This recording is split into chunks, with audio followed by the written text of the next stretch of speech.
పేదవాడి చెమటతో ధనవంతుడు రాజ్యం కడతాడు. నువ్వు రోజంతా పనిచేస్తావు, కానీ నీ జేబు ఖాళీగానే ఉంటుంది, నీ చేతులు కష్టపడతాయి, లాభం మాత్రం వేరొకటి ఖాతాలో పడుతుంది. ఇదే మార్క్సిజం చెప్పిన మొదటి నిజం.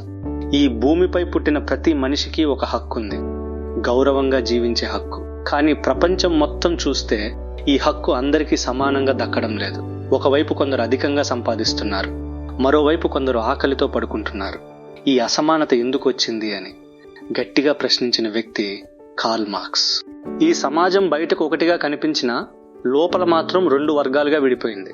మొదటిది బూర్జువా వర్గం, అంటే సంపదను తమ చేతుల్లో పెట్టుకున్న వాళ్ళు, భూములు ఉన్నవాళ్ళు, డబ్బుతో అధికారాన్ని కొనుగోలు చేసేవాళ్ళు.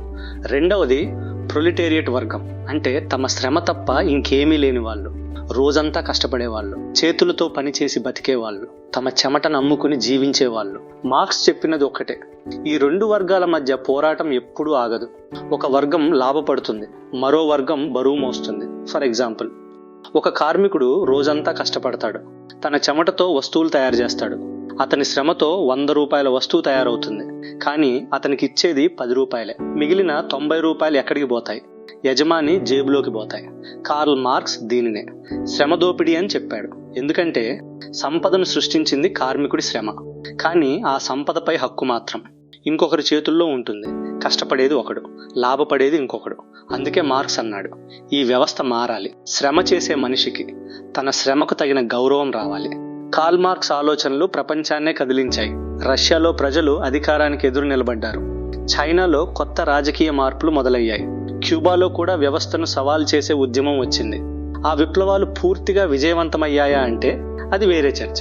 కానీ ఒక విషయం మాత్రం నిజం, మార్క్స్ నాటిన ఆలోచన విత్తనం ప్రపంచమంతా వ్యాపించింది. కార్మికుల హక్కుల గురించి ప్రపంచం మాట్లాడడం మొదలుపెట్టింది. పని గంటలు తగ్గించబడ్డాయి, కార్మిక సంఘాలు ఏర్పడ్డాయి, కష్టపడే మనిషికి కూడా గౌరవం ఉండాలి అనే భావన పెరిగింది. ఇవన్నీ మార్క్స్ ప్రభావం లేకుండా జరిగేవి కావు.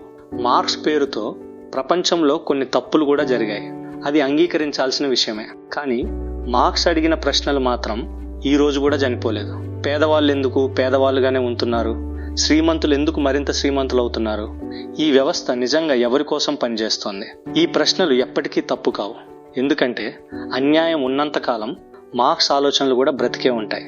చివరగా కార్ల్ మార్క్స్ చెప్పిన ఒక గొప్ప వాక్యం గుర్తుకొస్తుంది, ప్రపంచ కార్మికులారా ఐక్యం అవ్వండి.